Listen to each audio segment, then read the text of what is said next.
Yes. Yeah. So today it is a very great day for MAKAUT that among us is a very eminent scholar, Mrs. Rekha Rao from Bangalore. She is a scholar who doesn't want any pictures. She doesn't want um, anything appreciation, but she is a tireless worker. What I have seen in my past several years acquaintance with her. She is a scholar, a real scholar, which we find during the early days of the independence India, where people used to sit in library and do their work. As far as I know, I think I should not give much stress to her works, to her things what she had done, but I know she is an independent researcher doing great service in archaeology, art and architecture and other subjects of relevant things. She is working from 2010 and she has a special interest in temple architecture and temple sculptures. She has interpreted temple architecture and temple sculptures in a very different but very convincing way, what I have found during my past discussions with her. She has keen interest in archaeology. She has traveled extensive. Sir, we are with Mrs. Rekha Rao, Yes, yes, yes. and she is from Bangalore, Yes, yes. and a very eminent scholar who is a real researcher and an independent researcher whom I know as a very good having interest in research, mainly with the temple architecture and the temple sculptures. She has interpreted temple architecture and temple structures in a very different way than the common archaeologists who define it. Her interpretation is very convinced, and everybody later on are convinced after hearing her interpretation. She has traveled all over the world. Now, at the age of 75, I suppose she has stopped traveling, but she has more interest with the sculptures of Apsaras and the Buddhist temple architecture.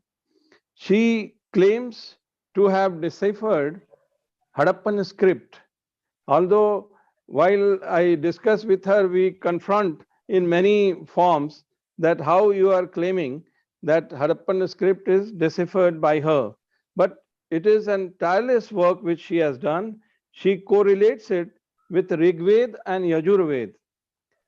Her book, Symbolography in Indus Seal, is very much appreciated by eminent scholars of the country. That book is a milestone in studying the Indus script. She has written more than 12 books. She had authored several articles in reputed journals, and Amazon is very keen to publish her books. She loves Hoysala dynasty very much as she is from Karnataka. Her research analysis of 42 apsaras from the Belur temple is very much defined in her book titled Apsaras in Hoysala Art, A New Dimension. Her book on Rani Ka Vav, which is the lecture which she is going to give us today, that is one of the World Heritage Site of the country. And we know Rani Ka Vav as a very prominent stepwell of the country during the 13th century. And this stepwell has got 7 layers, although archaeologists are getting stepwell from the Mauryan period only, 3rd century BC. But the stepwell which archaeologists have discovered in here at Ranika, Sir, please unmute your mic, what, sir. Please continue, sir. yeah, it was built during 1063, and it took about 20 years to complete the work. James Prishap, I think James Burgess, who visited it in 1890 when it was buried in earth under silt. It was rediscovered in 1940 and ASI restored it in 1980. Strepwell's evidence we get from the early period, as I have told you, but this structure, 7-story structure, has gained huge popularity. Intricate sculptures of gods and goddesses and deities here are more liked by the scholars and purists. So I welcome such a great scholar today on the board of MAKAUT, and we feel proud that our Vice Chancellor has also arrived and he will be also with us on this lecture. So now I will request Dr. Rekha Rao to come forward and deliver her very researchful and very informative lecture on Rani Ki Vav. Mrs. Rekha Rao.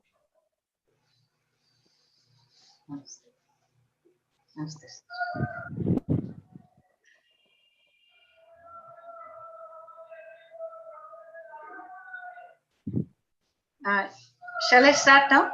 Yes, you can start.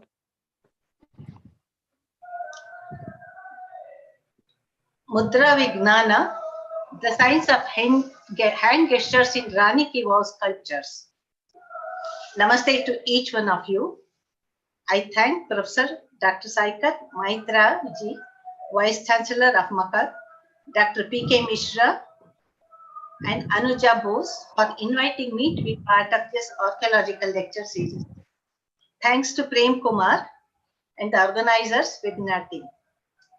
The topic I intend to present today is about the beautiful Divyangana figures which adorn the walls of the great stepwell monument Rani Ki Vav, which was constructed in 11th century by the Chalukyas of Gujarat called Solankis. The monument was sponsored by the widowed Queen Udaymati in memory of her husband, King Bhimadeva, and she aspired to make it the most ornate monument which attracted artists, scholars, intellectuals, and businessmen who frequented the Silk Road from ancient times. Now, slide 1, please.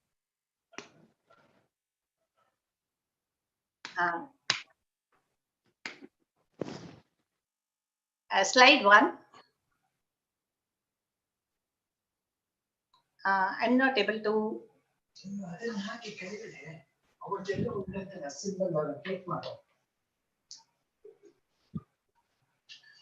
I'm sorry, Mr. Prem Kumar. Ma'am, it is visible. Is it visible? Yes, okay. Ma'am, it is visible too. Okay. So I continue. Indian temples are conglomerate monuments which incorporate many branches of science along with religion. The science of geology, geometry, engineering skills, iconography, astrology, Ayurveda, yoga, and philosophical topics are some that can be named. Many temples are studded with infinite number of sculptures in which many of the above mentioned branches of knowledge are depicted. Though the details of scriptures followed are not inscribed in temple inscriptions, the devotees can understand and learn about the multiple aspects of science involved in temples and also the aspects related to our cultural heritage. Rani Ki Vav, a 7-story stepwell in the Mehsana district of Gujarat, is one such astonishing monument which has hundreds of well-preserved sculptures of semi-divine and high-ranking divinities. Currently, it is upgraded as UNESCO World Heritage Monument. The special features of the sculptures in this monument is that the semi-divine female figures, which are over 300 in number, approximately, alternate with high-ranking deities. Slide 2, please. We can see in the pictures how the semi-divine female figures of different themes alternate with high-ranking deities in the series of panels. It gives an impression that these semi-divines and high-ranking deities had equal importance. In today's presentation, I focus only on the semi-divine female figures which look like beautiful apsaras and the different types of hand gestures they depict. The talk is distributed in 5 sections. Initially, I would like to say why I chose to study Rani Ki Vav figures. Secondly, interesting observation on the health-related topics that were part of this temple architecture. Thirdly, a brief note on dakinis. Then the significance of Mudra Vijnana, the science of hand gestures. And lastly, the study of Mudra Vijnana in the female figures of Rani Ki Vav. Regarding the first topic, what inspired me to work on these figures is, in one of my meetings with Dr. S.R. Rao, a renowned archaeologist, former Deputy Director General, Archaeological Survey of India, while I was working on the dance figures of Velur Chennakeshwar temple, he showed me some pictures of Apsara-like figures of Rani Ki Vav and asked me to work on what type of dance is depicted in these figures. The well-adorned Apsara-like figures did show some leg postures and hand gestures, but look incredibly unique, as they look different from the enchanters or dancing Apsara. Slide 3, please. The notable features that I observed at first glance were the female figures did not appear to be related to the episodes of Purana or the epics. They were not placed as bracket figures or pillars that is used for the depiction of Apsara figures, but positioned on either side of the high-ranking deities on lotus base. They did not show the instrumentalists who are usually present in the depiction of music or dance themes. Many figures depict the Divyangana to be with small balls that are peculiarly balanced at pelvic bone region or above the head and below the foot, but depicted artistically as if she is playing with balls. Many panels are associated with peculiar themes of snakes around the body, hitting at points that are identified as marmasthanas, or the places or in the physical body where nerves intersect. But the lady does not show any expression of fear for snakes.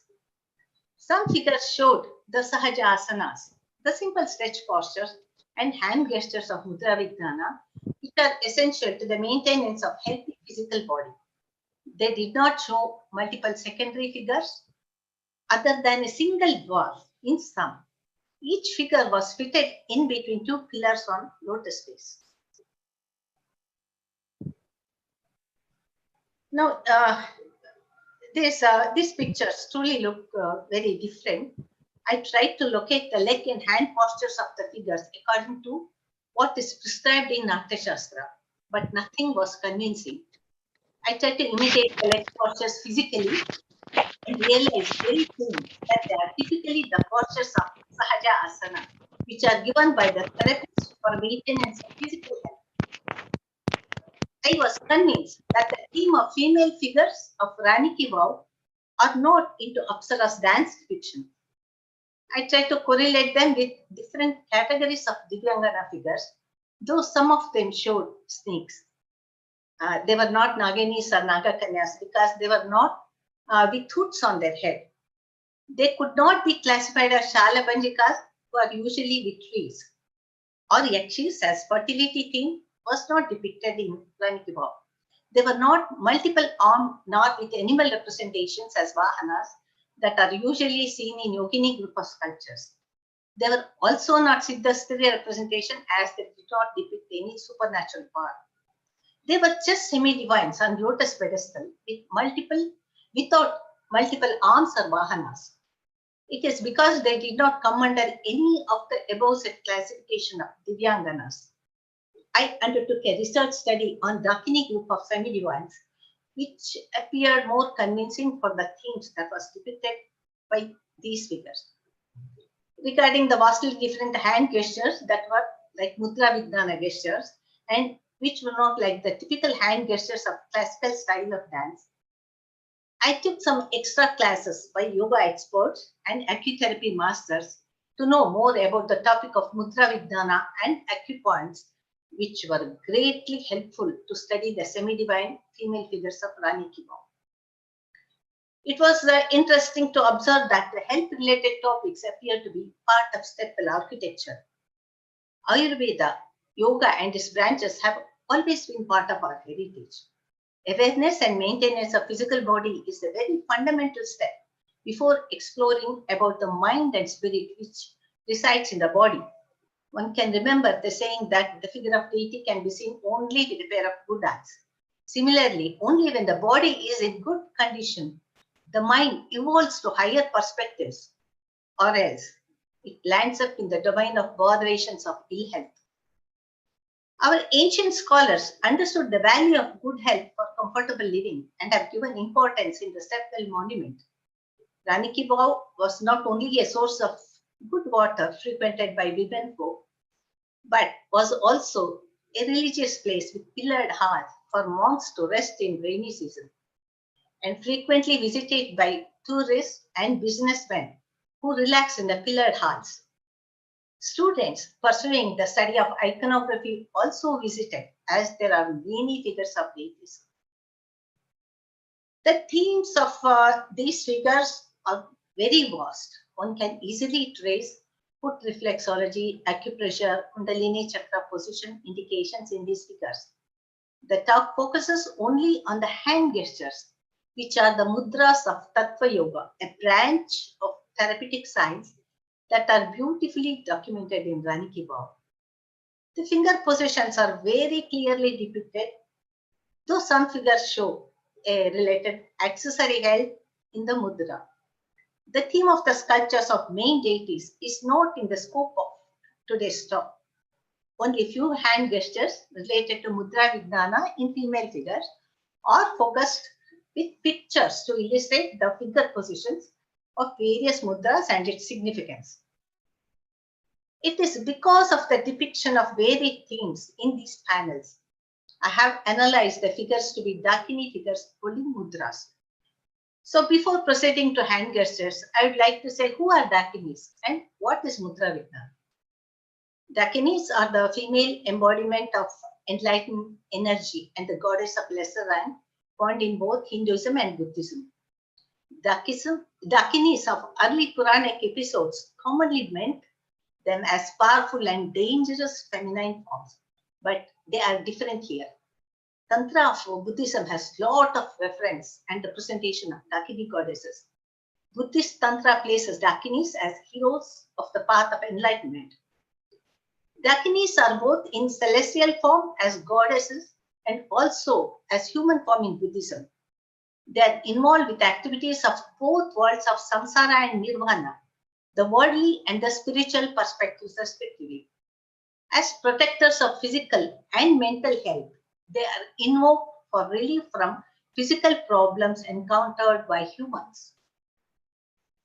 The human representatives of Dakinis are the exalted beings associated with the revelation of tantric teachings.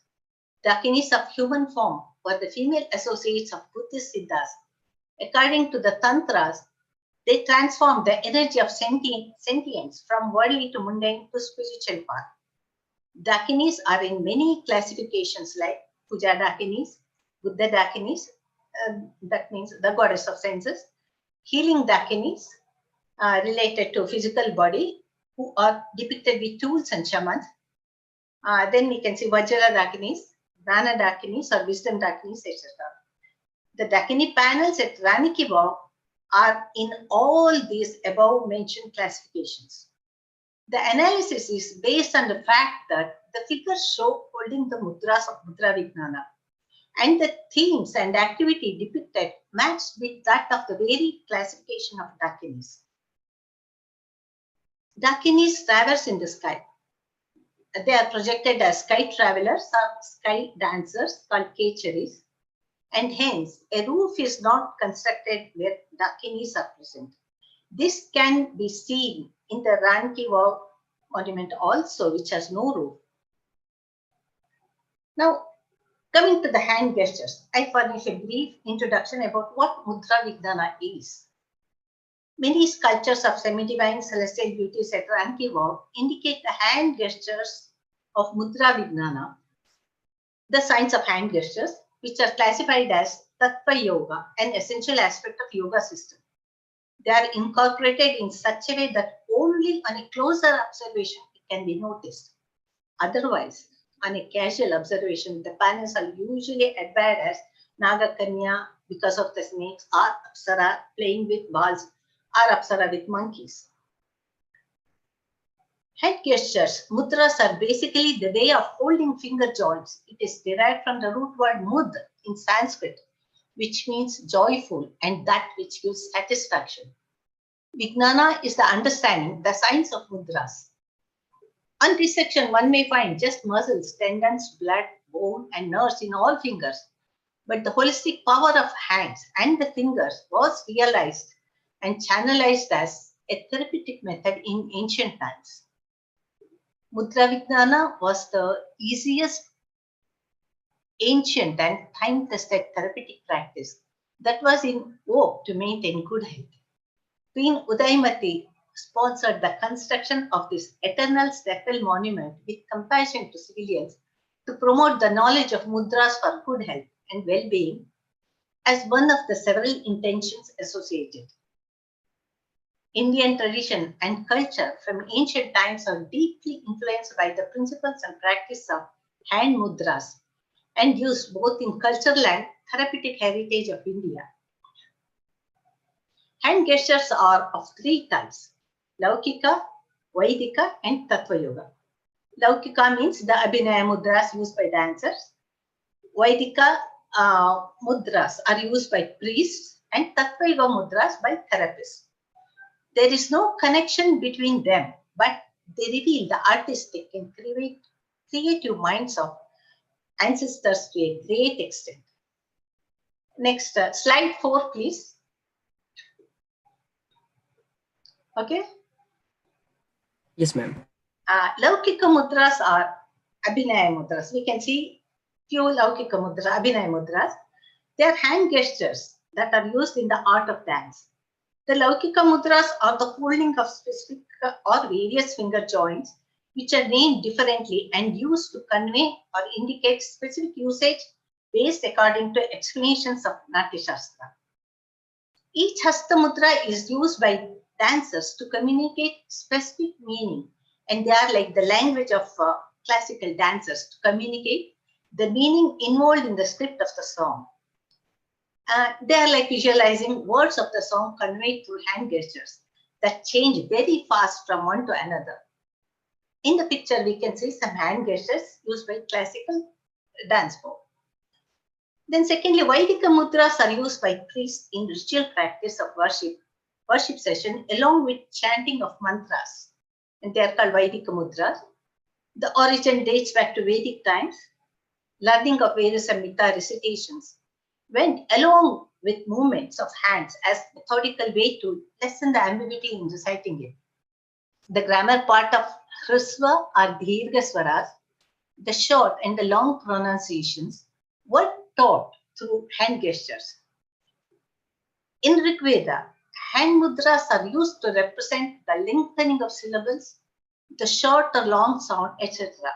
Samaveda uses hand gestures to represent accents and their mantras like Krispa Mudra, Dirgha Mudra, Oshtya Mudra, Murdhanya Mudra, Akara Mudra, Nakara Mudra. There are some Avaidika mudras too, in which finger positions vary. The mantras are translated to visual hand gestures, and the practice of it looks mystical, practiced by priests. Next slide, slide 5. Now I come to Tattva Yoga mudras. Tattva means an element, a primary substance of essential nature of the 5 elements. Hand gestures are used for balancing the 5 elements in the body. They are called Tattva Yoga mudras. The science of mudra is the finest part of yoga practice that are universal and suitable for everyone for welfare.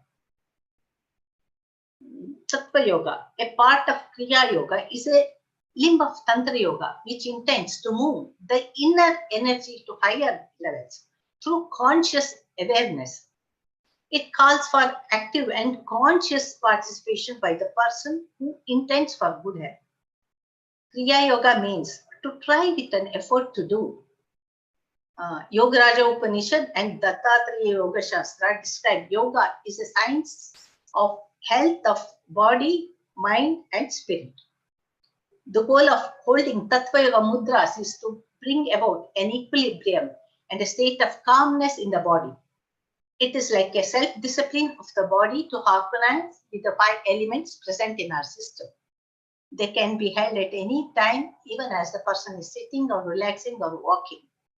However, the effect is more when practiced in Padmasana. That's a lotus posture or Vajrasana. Mudra Vijnana is based on the time-tested method of visualization of the 5 elements in fingers. Hands have a power of their own. The peculiar patterned pose of the hand, the curling, the folding, stretching, or locking the fingers with the thumb or palm constitutes hand gestures, which is technically called mudras of Mudra Vijnana. It occupies a conspicuous position among the branches of science of yoga because it interacts and calms the nervous system. In the picture, we can see how the 5 elements are associated with the 5 fingers. The Jal, Prithvi, Akasha, Vayu, and Agni are located in the 5 fingers. Now, about the relation of the 5 elements with fingers. Tattva is related to Panchatattvas, the 5 elements. The universe is composed of 5 elements like Prithvi, Jal, Agni, Vayu, and Akasha. So also every human body is alive because of the manifestation of these 5 elements within. A healthy distribution of 5 elements of universe and the individual physical body are compared at macrocosmic and microcosmic levels respectively. Our ancient Vedic scientists of yoga had realized that there lies a natural order and healthy distribution of Panchatattvas at both levels of universe and in each physical body of humans. Any disturbance, disorder, or deficiency in the 5 elements results in an imbalance and havoc. At macrocosmic level, it is like earthquake, floods, volcanoes, etc. In human body at microcosmic level, the imbalance manifests as disease in human body like body pain, imbalance in water content like diarrhea, imbalance in Agni Tattva like fever or acidity, of Vayu Tattva as asthmatic attack or communication problems. Understanding the physical body is the first step of awareness. Human body often suffers an imbalance due to faulty ways of living, and these can be rectified by the practice of certain hand mudras for specific periods and not changing fast like dance mudras. Tattva Yoga mudras are believed to give immediate effect or relief on the parts of the body as they liberate the energy that is locked within in the energy channels called nadis. These elements are visualized to be in 5 fingers of the hand by ancient sages, as each area of the hand is connected to an area of brain. Hand is a vital organ with tremendous flow of energy. Each finger represents one of the 5 elements. The thumb, Angushta, plays a major role, represents the element fire, that is Agni, and relates to awareness. The forefinger or Tarjani symbolizes the element Vayu, air. The middle finger, Madhyama, stands for Akasha Tattva, the sky. The ring finger, Anamika, for earth. And little finger, Kanishta, represents Jala Tattva, that is water. Of the several mudras, only some examples are considered now. Physiologically, the basic principles of hand gestures lie in the tuning of nervous system in hand by keeping specific nerves in stretched position for a specific period. Mudras help in creating inner peace, inner strength, eliminate fatigue, anxiety, and protecting both physical and mental health. Now, a short note on how fingers are held. The elements connected with the fingers get the impact when they meet the thumb. Thumb stands for awareness, and gently pressurized. The thumb plays a major role. According to the principles of hand reflexology, the top part of the thumb corresponds to brain part. The strength of the element in each finger neutralizes in the body when the top of the thumb touches the top part of the finger or fingers. Secondly, the strength of the element reduces to a great level when the corresponding finger is bent to touch the base of the thumb and the top of the thumb presses the joint. The third position is when the thumb itself is bent to base of any finger. The tattva enhances tremendously. The practice of this science brings about a change in the flow of elements in the body. Holding hand gestures and applying mind on it, this is the most important part of focus, is to normalize the energy balance, the bodily endocrine secretions, and the imbalance of 5 elements in the body. In the figure, we can see how the fold of ring finger joints varies to make 2 different mudras. When the tip of the thumb and the ring finger are in contact, it is Prithvi Mudra. When the tip of the same finger is folded to touch the base of the thumb or the palm and the thumb presses the joint of the finger, it becomes Surya Mudra.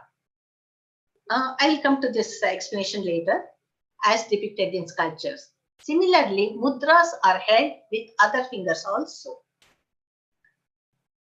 Now, coming to the last point, the Tattva mudras in sculptures. Mudras are many, so also the dakini figures. Only 12 mudras which relate to the elements of nature that are demonstrated in some Divyanganas of Rani Ki Vav are chosen for this talk. The mudra I explain are Gnana Mudra, Apana Mudra, Prana Mudra, Acharya Mudra, Surya Mudra, Mutrashaya Mudra, Aditi Mudra, Prithvi Mudra, Surabhi Mudra, Shunya Mudra, Akasha Mudra, and Vayu Mudra. Since mudras are related to peripheral nerve endings and the energy is high in this part of fingers, both the psychological and the physical transformation it brings are analyzed. According to the masters of Mudra Vijnana, of the several mudras, Gnana Mudra, Prana Mudra, and Vayu Mudra are to be practiced every day for 15 minutes. The other mudras are to be done only when the body suffers a disturbance with elements resulting as physical problem. The dakini figures show activity of holding the mudras. In some, it is specific mudras, and in some are with the accessories. I have attempted to project the figures of holding the mudras, and the way holding it physically is also provided as a picture for comparison and understanding. Viewers can attempt to try the mudras as depicted in the supporting picture and as I go through describing it. Now, slide 6. Premji? Yes, ma'am. Yeah. Now I come to Gnana Mudra. Gnana Mudra, the 2 figures used in this mudra are the thumb and the index finger. Thumb is the seat of energy, the light of awareness. Index finger is related to Vayu, or the mind that wanders eternally. The tip of index finger and the top of the thumb are mutually touched, and the other fingers are kept apart in a straight or relaxed position. A balancing between Agni Tattva and Vayu Tattva are established with this mudra, which means the wandering mind harmonizes with the awareness and comes to control. Vayu of 4 finger, compared to the movement of mind, it gets stabilized by Agni, the power of light of awareness. Practice of Gnana Mudra and retaining it for long periods gives an instant effect on relaxing the mind from wandering state. Buddha holds Gnana Mudra in right hand. The benefits of this mudra are it sharpens memory, mental concentration, awakens the spiritual feelings. It reduces negative emotions like anger, anxiety, mental tension, and cures insomnia. In the above figure, Divyangana holds the Damaru in Gnana Mudra above her head. The sound vibrations of percussion instrument leads to a state of trance and helps to attain bliss. Thus, the bliss of Satchitananda. She depicts the oneness with Shiva. She is the promoter of wisdom through the sound vibrations of percussion instrument. In the second figure, she holds palm leaves in left hand and the writing tool in right hand in Gnana Mudra. And the theme is related to acquiring Gnana. Next slide, 7, Apana Mudra. Yes, ma'am. When the tips of the middle finger and the ring finger joins the tip of the thumb and the other fingers are held upright, or it can be relaxed too, it becomes Apana Mudra. It establishes equilibrium with earth, ether and Agni Tattvas. The benefits of practicing Apana Mudra are it facilitates the discharge of waste matter from the body like sweat, urine and stools and purifies the digestive system. It eases the problems of difficulty in labor and child delivery becomes easier. In the above figure, Divyangana holds Apana Mudra in her right hand. In the sculpture, the lady depicts twin babies, one in the hand, other at the base. She is cleaning the anal region of the baby with water from Kamandala, the purificatory jar. This relates to the aspect of Shaucha, the purification of both body and mind. A baby is symbolic of thought. Indian philosophy believes in both purity of body and thought as the fundamental steps before meditation, which are personified here as twin babies. Accumulation of matter for a long time at both levels turns toxic to the body. The elimination of accumulated matter at both physical and mental levels are to be observed for a peaceful state. This aspect of Shaucha is very well depicted in the figure. Next slide, 8, Prana Mudra. Yes, ma'am. Prana Mudra is when the tips of the little finger and the ring finger together touch the tip of the thumb and the middle and the index fingers are kept in stretched position. It results in Prana Mudra. This mudra can be held in horizontal or vertical position in one or both hands. It deals with harmonic compounding of Jala Tattva of the little finger that also relates to flow of blood or water in body. Prithvi, the ring finger, coming in contact with Agni Tattva of the thumb means the flow of liquid and Prithvi elements are brought to neutral state. Prithvi elements is the problems related to body, skeletal muscle structure or skeletal system. Instant effects of vibrations are felt with closed eyes and focused mind. The physical benefits of this mudra are many, like it induces youthfulness, alacrity, improves the overall good health by toning immune systems, and enhances the energy levels by regulating the flow of blood pressure in the body. It is helpful to overcome tiredness and weakness as the muscles get energized and thus helpful in relieving pain in the limbs. In the above figure, Divyangana is releasing the knot of her kanchuka, the breast band, in left hand holding Prana Mudra. This indicates the release of energy from the knotted or constricted state. She also depicts acuballs under her foot as part of reflexology practice, where the nerve endings at foot are activated to facilitate the renewal of circulation, thereby in energy levels also. Now let me demonstrate by holding a wooden acuball. This is a wooden acuball which the Apsara Divyangana is holding. Acuball with carved projections on it. Similarly, she depicts the activation of the thumb nerves that promote in activating the nerve ending according to hand reflexology. This is exactly how she is holding, pressurizing the thumb points. The ball fits into the fist well and helps to pressurize the thumb, which is exactly depicted in the sculpture. The third picture is the drawing of the distribution of two major nadis, Ida and Pingala nadis in human body. They correspond to the motor and sensory nerves, the ends of which are in foot and hand fingers, especially thumb. In the line drawing picture, the red line on right side is the masculine force, which shows Pingala nadi, the motor nerves.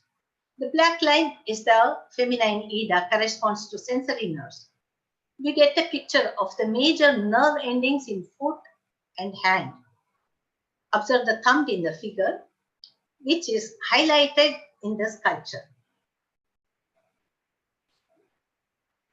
Coming to slide 9, next one, Acharya Mudra. Yes, ma'am. Acharya Mudra, when all the fingers are held straight and the thumb is slightly drawn to a side and kept near the shoulder or facing the sky, it results in Acharya Mudra. The benefits of practicing this mudra are, it increases the confidence level, making the person fearless, increases the feeling of shraddha or faith, and forgiveness. It also gives relief in back and lung related problems. In the above figure, Divyangana holds Acharya Mudra in her right hand. She is with a shaman, the master of Tantra lineage, depicted like a dwarf figure, who is massaging the knee part, and simultaneously he is pressing the front acupoint of her foot as related treatment. Please observe the foot of shaman pressing the specific foot part of the lady. This is related to acupoints. The second figure prior to this panel in this temple indicate it depicts a lady in painful face and the scorpion biting in knee region. This indirectly refers to the aspect that toxin entering in knee region. It's an aesthetic problem of accumulation of toxin in knee region, and the master is offering a specific type of massage treatment for it, as seen in the first picture. These two are related. The pulling of beard is a metaphor for pain similar to that of scorpion bite. The painful experience of toxin accumulation in knee is compared to scorpion bite. Patience with Acharya Mudra is indicated to be practiced by the Divyangana. Next slide, Surya Mudra. Yes, ma'am. Surya Mudra, when the ring finger is folded down to touch the root of the thumb, and the top portion of the thumb is applied on the middle finger ring joint, and the other fingers are kept in comfortable position, it results in Surya Mudra. The elements of Agni pressing on the folded ring finger and the imbalance in Prithvi Tattva is reduced in this mudra. It is usually held in both hands.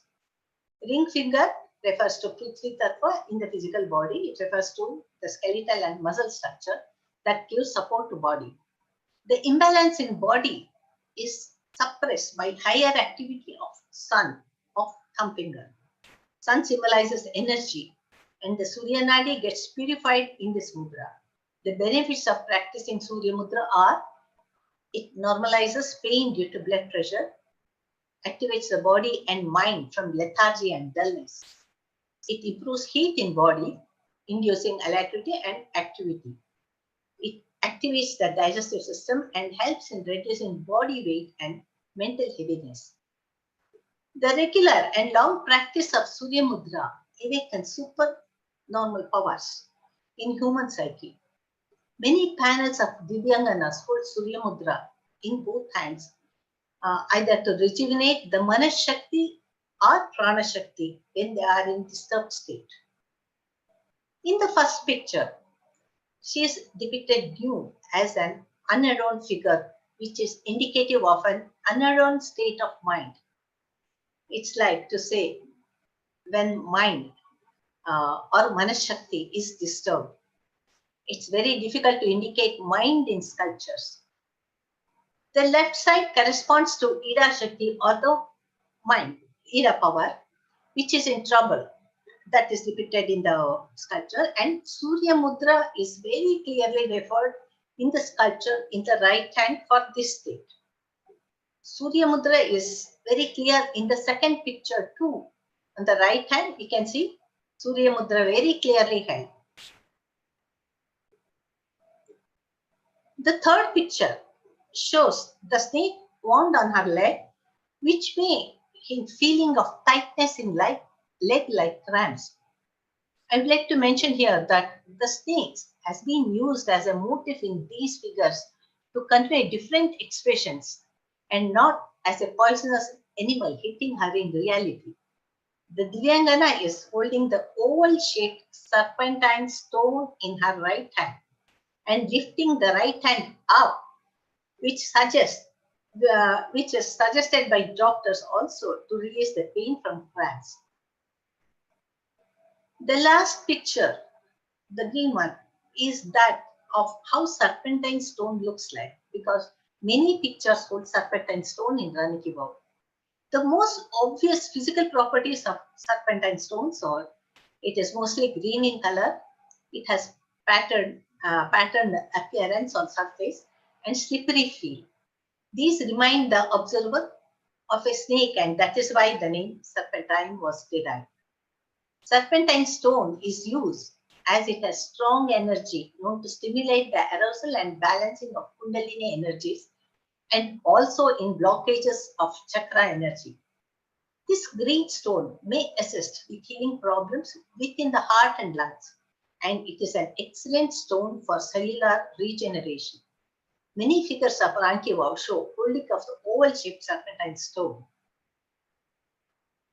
Next, slide 11, Mudra Mudra. Yes, ma'am. Mudra Mudra is when the ring finger and the little finger are bent to touch the base of the thumb, and the thumb is pressing the middle part of both finger joints. It results in Mudra Mudra. The middle finger and forefingers are held straight. The benefits of practicing this mudra are it helps in decreasing water element in our body, reduces swelling or edema resulting from accumulation of toxins in hands, legs, or face. In the first figure, Divyangana holds Mudra Mudra in her right hand. Observe the position of toe in her right foot, which is a posture to activate the nerves of the toe. The snake again represents tightness in the leg and pain felt in upper thigh region. In the second figure, the Vaidya is administering foot reflexology method with the tool in his hand to relieve from kidney-related problems. The reflexology acupoint on foot is activated to release the accumulated liquid content in the body. In right hand, she also shows activating the pressure point in between the upper lip and the nose with a herbal product to control the disturbance in the body and activate the major nadi point. This is the major nadi point in the face, and she is demonstrating how to pressurize that point for related physical problems. Next, slide 12, Aditi Mudra. Yes, ma'am. Aditi Mudra is different from other mudras. The thumb itself is folded here. When the tip of the thumb is placed at the base of the ring finger, middle finger, or any finger, and all fingers are held straight, it results in Aditi Mudra.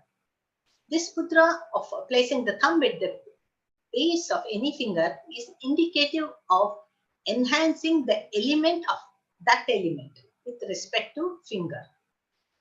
That means if it is a ring finger, the place is the region is fertile. If it is on like Hanuman, we see Vayu Mudra, like it comes under the Tarjani finger. In the picture, the palm is held facing the sky in this mudra. It is called Sthapini Mudra, which is used while installing gods and helps to increase the spiritual feeling. At the physical level, the benefits of mudra are that it controls any accidental jerks. Many figures of deities hold this mudra depending on the element they represent. The Divyangana depicts Aditi Mudra in her right hand, where the Akasha Tattva of middle finger is indicated to be activated. She also holds Surya Mudra ring finger is folded and pressed in left hand. So Surya Mudra in left hand and Aditi Mudra in right hand. It may indicate that both mudras are to be practiced when unexpected events occur, disturbing the calm state of both body and mind. Monkey has attacked her, that has caused the disturbance. She shows Aditi Mudra with middle finger related to Akasha Tattva and taking support of the divine. Next, slide 13, Prithvi Mudra. Yes, ma'am. Prithvi Mudra is when the tip of the ring finger is kept perpendicularly on the tip of the thumb and the other fingers are held straight. It results in Prithvi Mudra. It restores a mutual balance of Agni and Prithvi Tattvas. Prithvi in physical body is with reference to the organs of supporting structure like muscles and skeletal system. Best results are gained when practiced in both hands. It builds up energy from within the body in the muscular system. The benefits of practicing the mudra is it strengthens the body, it increases the energy level by pumping enthusiasm, it removes tiredness in body organs. Prithvi Mudra increases the positive approach in life. Since it establishes a happy mood, the electrical energy in the body is in the tip of the ring finger and hence used in applying tilak on the forehead. Divyangana depicts Prithvi Mudra in her right hand. In left hand, she holds a serpentine stone also. The figure shows a monkey hurting her foot. Prithvi Mudra helps to build the muscular tension. Slide 14, Surabhi Mudra. Yes, ma'am. Yeah. Surabhi Mudra is when fingers of both hands are crossed and pulled diagonally to join the tip of the next finger, leaving the thumbs free. It results in Surabhi Mudra. Regular practice of Surabhi Mudra gives benefits like it controls rheumatic inflammation and sharpens the intellect enhancing spiritual feelings. It regulates the flow of Vata, Pitta and Kapha, regulates the flow of endocrine glands and helps in improving digestion. Divyangana indicates Surabhi Mudra held above her head, which is a tough posture but released from the botheration of physical body at both shoulder, neck or finger joints. The way feet are placed, turned away, is an interesting position which strengthens the ankle joints too. Next, plate 15, Shunya Mudra. Yes, ma'am. Shunya Mudra is when the middle finger of Akasha Tattva is bent. The tip touches the palm and the thumb is kept on the middle finger joint. The other fingers in relaxed or upright position, it results in Shunya Mudra. The element of ether, Akasha or empty space in the body, is harmonized with element Agni. The benefits of practicing this mudra are more with empty space in body. It helps in normalizing deafness related problems. helps to relieve earache and helps in problems of nose and throat related ailments. Nose and ear are with empty space, which is called Akasha.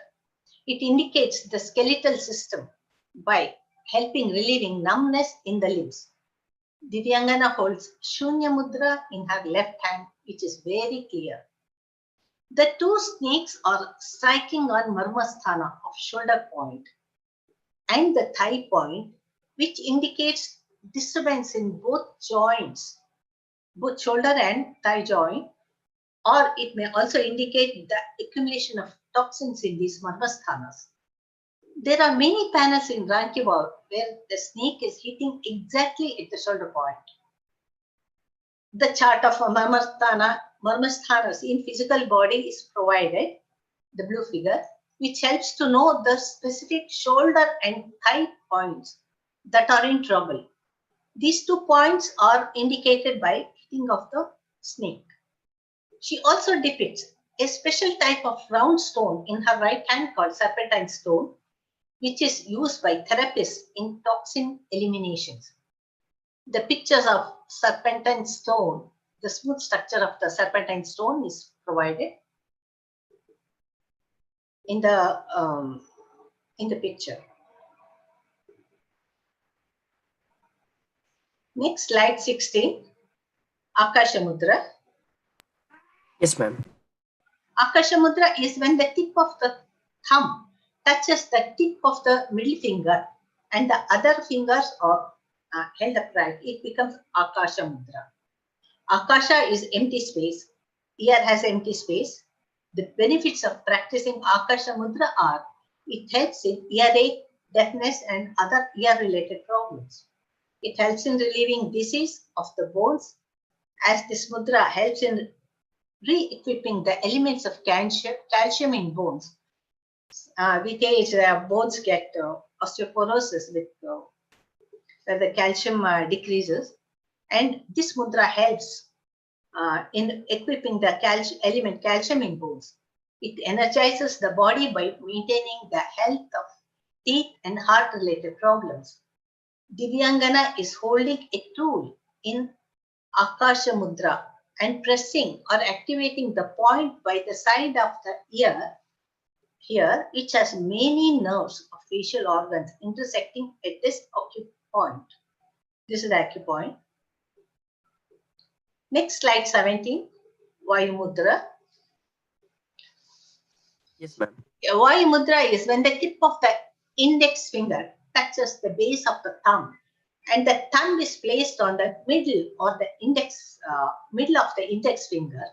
It results in Vayu Mudra. Other fingers are relaxed or held straight. The benefits of practicing Vayu Mudra are it gives relief in reducing Vata-related problems like neck pain, cervical spondylitis. It gives relief in problems of rheumatism and sciatica, flatulence or acidity is cured by this mudra. Divyangana holds Vayu Mudra in her right hand. We can clearly see how the Tarjani finger is being pressurized by thumb joint, and the thumb is placed on the middle joint. The other fingers are bent as she is holding the chamra. Otherwise, in the mudra, it can be held straight. So these are the 12 mudras that I wanted to present. Now coming to conclusion. Some sculptures of Rani Ki Vav is about the therapeutic ways of medical science that flourished during the period of 11th century AD. The central theme of this architectural edifice is through sculptures, highlighting the importance of health and spirituality for the well-being of mankind. Rani Ki Vav reflects the mind in its religious, spiritual, and therapeutic aspects. The mysterious ancient Indian culture with its varied facets of life and love for art, combined with spirituality, can be seen at its peak in Rani Ki Vav sculptures. The semi-divine female figures are correlated with the varied forms of dakini groups of semi-divines. Of the over 300 figures of female figures and the innumerable mudras or Mudra Vijnana, only 12 were chosen for today's talk. We can estimate the vastness of knowledge concealed in the architecture of Rani Ki Vav step 12 figures. The science dealing with such mudras as healers of mind and body, and that which helps in restoring good physical health and bring about an altered state of energy flow called Mudra Vijnana, is depicted in many panels of Rani Ki Vav step 12. The multiple intentions of including this therapeutic value in step 12 could be to guide the women folk who visited to fetch water, to educate travelers and devotees who visited this step 12, to seekers of knowledge in the state to study the iconographic details of deities which are in great number, or listen to teaching by masters. All were benefited by the work of Queen Udaymati, the sponsor of this monument. The inspiration for the concept of peace in totality was probably drawn from the Sanskrit chanting Bhumi Mangalam, Udaka Mangalam, Agni Mangalam, Vayu Mangalam, Gagana Mangalam, Surya Mangalam, Chandra Mangalam, Jagat Mangalam, Jiva Mangalam, Deha Mangalam, Mano Mangalam, Atma Mangalam, Sarva Mangalam Bhavatu Bhavatu Bhavatu, Sarva Mangalam Bhavatu Bhavatu Bhavatu. Meaning, at macrocosmic level, may there be harmony amongst the elements on earth, on water, fire, wind and sky, sun, moon and our planet. At macrocosmic level, may there be harmony and peace in all living beings, in the body, in the mind and in spirit. May there be tranquility in the universe and in everyone. Thank you so much for giving me a time to listen to my talk. Thank you.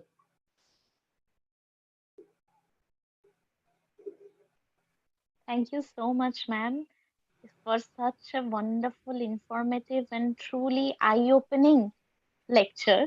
Now we have a few questions, ma'am. With your permission, I would like to read them. Yeah, one second, please. I'm not able to see your picture.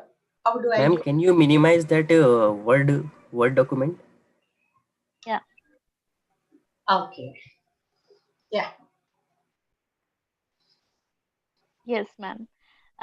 So, ma'am, with your permission, I'd like to ask the questions that has been put in the chat box. So, the first question is from Manoj Joshi. Uh, he is asking, where else these mudras are depicted? Is there any other place, ma'am, where these mudras are depicted? I studied Rani Ki Vav monument. It will definitely be there in the many mudras. So many deities are with Mudra. They hold Mudra Vijnana mudras only. So this aspect needs to be studied further. I started my work with Rani Ki Vav because I found it very clear. So I need to work on somebody else should go ahead with that. Yes, ma'am, because in most of the cases, in generally till now, I also have been visiting so many places where there are like semi-divine figurines like this, and I have been thinking, oh, maybe this is Mudra, this is maybe Apsara or Naganika or Shalabhanjika, like that. And I think we students also and our scholars have to like you have literally learned the whole this science, this wonderful world of mudras, that we also need to, because I think if we do, many more other sites can also give us informations like this.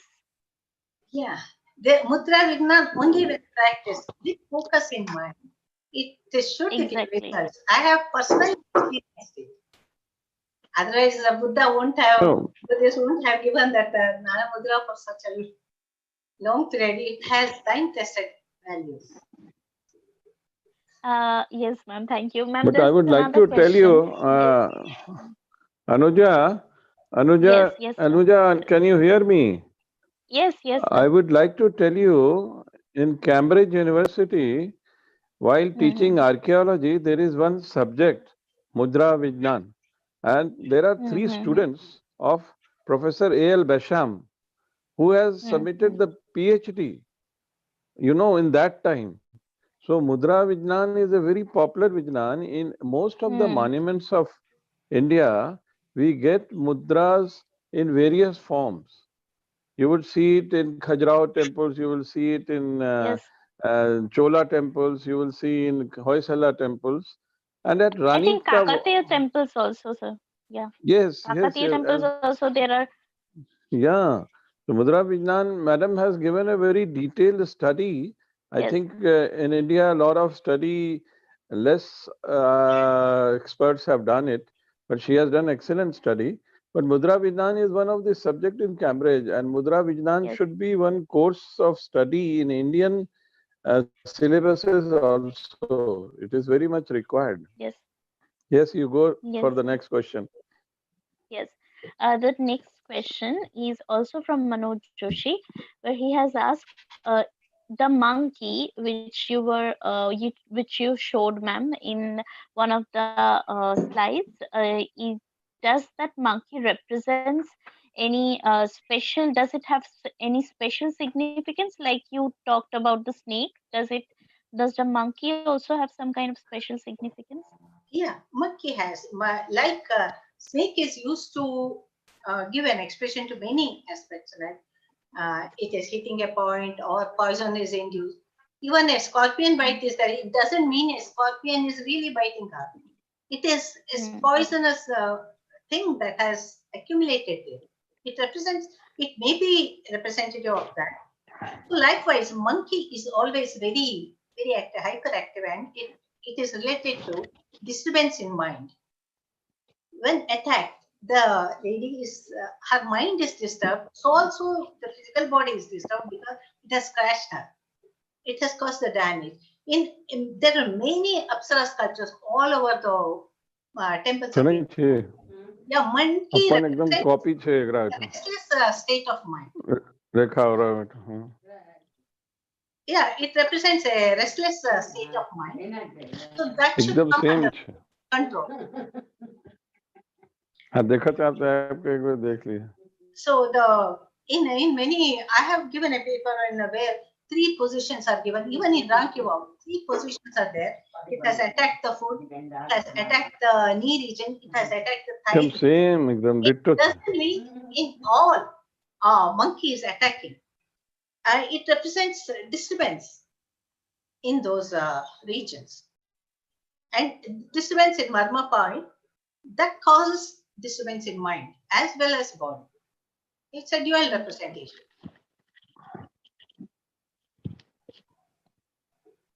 Yeah.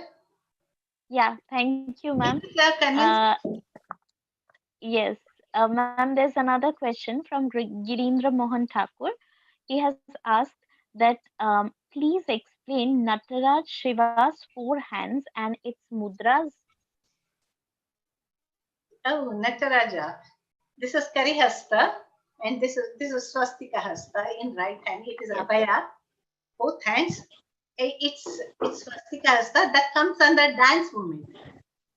Swastika Hasta is where the wrist cross. It's a dance movement. It conveys some meaning in dance. So it is not exactly a Tattva Yoga mudra, but relating to that, this stretching of hand is a perfect exercise for shoulder joint. When we go for a therapist, they pull the hand like this. They ask us to practice.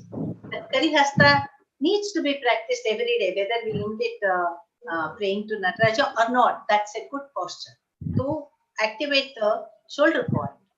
There are many aspects hidden in the divine as well as non-divine sculptures, semi-divine sculptures.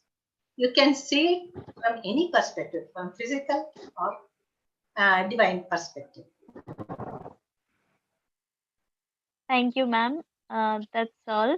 And I like to invite PK Mishra sir to say a few words. Vice Chancellor sir has left.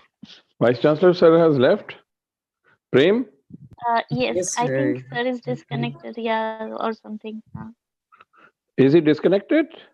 Yeah, maybe money. Uh, and sir, Mr. VC sir Chopra, is not available now, sir. even Mr. Yeah, Chopra, No, sir, Mr. not Chop, now.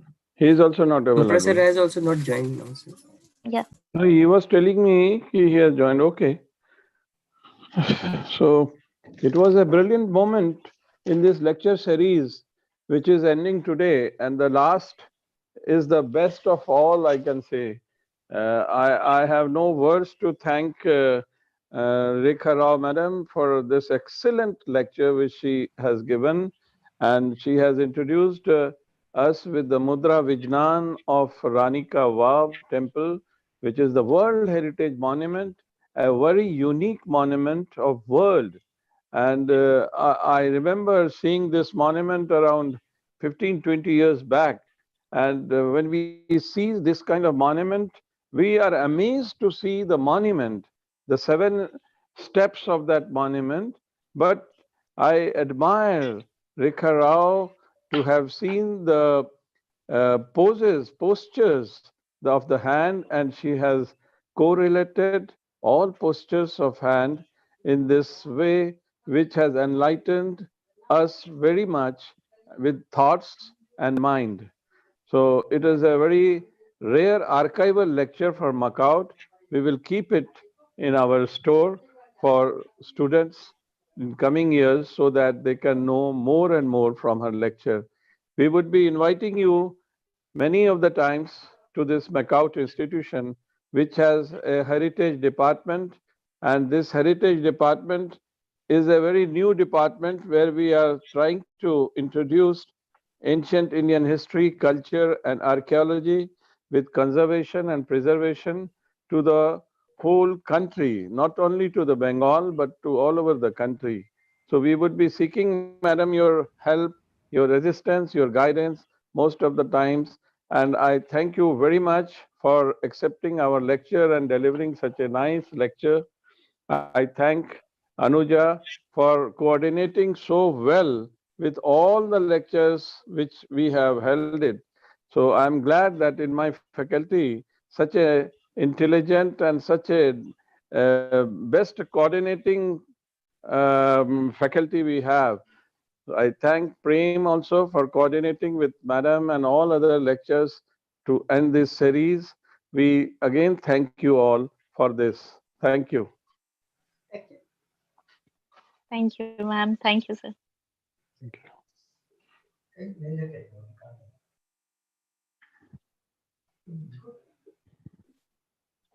Can I switch off? Thank you, ma'am. Thank you, Anuja, ma'am. Yes. Thank you, And there Thank is Kiran. a short, Thank you, thank you, ma'am. Anisha. There is a thank sorted notification for the participants that the feedback link has been provided in the chat box, and the e-certificate link has also been posted in the chat box. So e-certificates will be available tomorrow onwards. So it is requested to all participants to kindly give the feedback of today's session, and the YouTube link for the session video is available in the chat box. So it is requested to all participants to kindly note down the link.